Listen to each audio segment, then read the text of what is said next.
యో guys welcome to Bombay talkies. ఏదన్నా పని చేసుకోరా బేవకు. ఈ రోజు మనం డిస్కస్ చేయబోయే మోస్ట్ యాంటిసిపేటెడ్ మూవీ దేవరా. ఈ సినిమా మీద అయితే భయంకరమైన ఎక్స్పెక్టేషన్స్ ఉన్నాయి. ఎన్నో ఏళ్ల తర్వాత ఏపీ తెలంగాణలో మిడ్ నైట్ షోస్ మళ్ళీ స్టార్ట్ అయింది ఈ మూవీతోనే. నేనైతే 1 AM షో చూడడానికి నైట్ అంతా నిద్ర కూడా పోలేదు. మేము నిద్రపోం సార్, నిద్ర రాదు.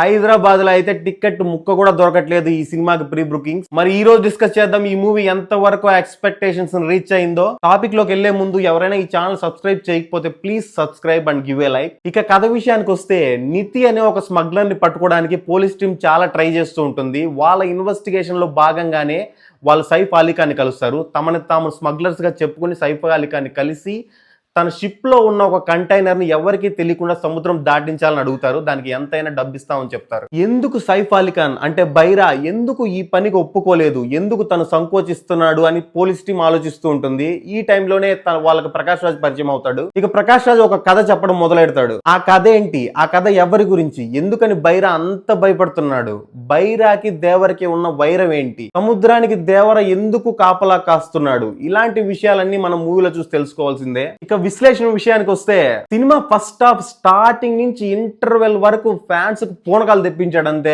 ప్రతి సీన్ చాలా ఇంట్రెస్టింగ్ గా తీశాడు. ముఖ్యంగా ఎన్టీఆర్ తను తప్పు చేస్తున్నాడు అని రియలైజ్ అయ్యే సీన్ లో వచ్చే యాక్షన్ సీక్వెన్స్ అయితే టాప్ నాచ్. అసలు ఇంటర్వెల్ బ్యాంక్ దగ్గర వచ్చే ఫైట్ సీక్వెన్స్ అయితే థియేటర్లు తగలబడిపోయాయి అంతే. ఆ రేంజ్ ఫైట్ సీక్వెన్స్ అది. ఆ ఫైట్ సీక్వెన్స్ కంపోజిషన్ గానీ, పిక్చరైజేషన్ గానీ, ఎగ్జిక్యూషన్ గానీ, బ్యాక్గ్రౌండ్ బీజిఎం గానీ ఓ రేంజ్ లో వర్కౌట్ అయ్యాయి. కొరటా శివ ఒళ్ళు దగ్గర పెట్టుకొని తీశాడు ఫస్ట్ హాఫ్. నీట్ గా క్లియర్ గా ఎక్కడ ఏ మాత్రం తగ్గకుండా ఎక్స్ట్రాడినరీ ఫస్ట్ హాఫ్. ఈ ఫస్ట్ హాఫ్ లో ఎన్టీఆర్ పర్ఫార్మెన్స్ గానీ, డాన్సులు గానీ చాలా బాగున్నాయి. డాన్సులు చిన్న చిన్న మూమెంట్స్ అయినా చాలా అందంగా చేశాడు ఎన్టీఆర్. ఈ ఫస్ట్ హాఫ్ చూశాక మన మిర్చి శ్రీమంతుడు చేసిన కొట్టాల శివ ఇంకా బతికే ఉన్నాడు అని అనిపిస్తుంది.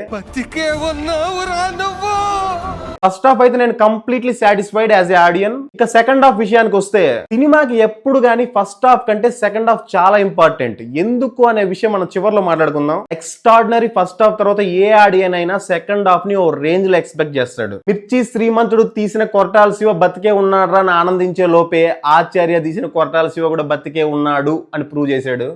దేవుడు చాలా దుర్మార్గుడు లక్ష్మి. కళ్ళు ఉన్నాయని సంతోషించే లోపే కన్నీళ్లు కూడా ఉన్నాయని గుర్తు చేస్తాడు.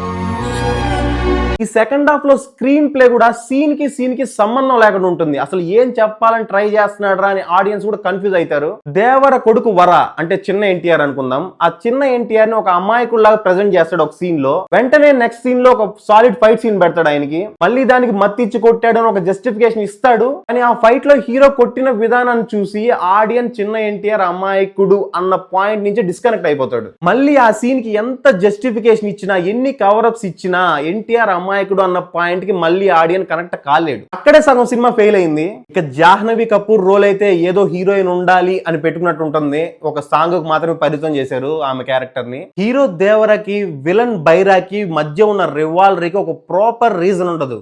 అఫ్ కోర్స్ కరెక్టే, హీరో వల్ల విలన్ కి కొంచెం నష్టం జరిగింది. అక్కడ ఈగో ఫ్యాక్టర్ కూడా ఉంది.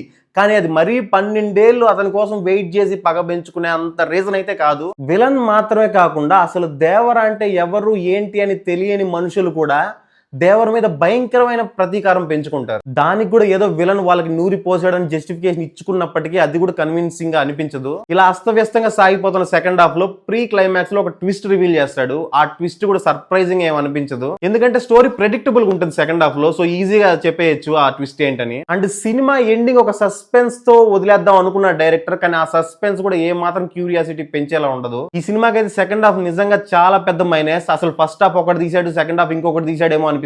అలా ఉంటుంది సెకండ్ హాఫ్. ఏ సినిమా కన్నా ఫస్ట్ హాఫ్ కన్నా సెకండ్ హాఫ్ చాలా ఇంపార్టెంట్. ఎందుకంటే ఆడియన్స్ సినిమా చూసి బయటకు వచ్చాక సెకండ్ హాఫే ఆడియన్స్ మీద ఎక్కువ ఇంపాక్ట్ చూపిస్తుంది. దానికి ఎగ్జాంపుల్ మన కల్కి మూవీనే. ఈ సినిమా కూడా సెకండ్ హాఫ్ ఫస్ట్ హాఫ్ గా, ఫస్ట్ హాఫ్ సెకండ్ హాఫ్ గాని కొన్ని మార్పులు చేర్పులు చేస్తుంటే బ్లాక్ బస్టర్ అయ్యే ఛాన్స్ ఉండొచ్చేమో. ఫైనల్ గా ఈ సినిమాలో పాజిటివ్స్ విషయానికి వస్తే, first half is extraordinary and NTR performance of course is a very good actor. NTR ఈ సినిమాలో చాలా బాగా పర్ఫార్మ్ చేశాడు. కేవలం యాక్టింగ్ మాత్రమే కాదు, డాన్సులు కూడా విత్ ఫేషియల్ ఎక్స్ప్రెషన్ స్టెప్స్ ఉన్నాయి, అవి కూడా చాలా బాగా చేశాడు. ఇక మేజర్ హైలైట్ అనిరుద్ధ్. ఎన్నో సీన్లకి అనిరుద్ధ్ బీజిఎం ప్రాణం పోసిందని చెప్పాలి. సెకండ్ హాఫ్ కూడా కొంచెం కాపాడిందంటే అనిరుద్ధ్ బీజిఎం వల్లే. సో ఫైనల్ గా ఈ సినిమాకి బాంబే టాకీస్ ఇచ్చిన రేటింగ్ 2.75 అవుట్ ఆఫ్ 5. సో ఇది ఈ రోజు మూవీ విశేషాలు. నెక్స్ట్ మూవీ రివ్యూతో మళ్ళీ కలుసుకుందాం. Until then bye bye.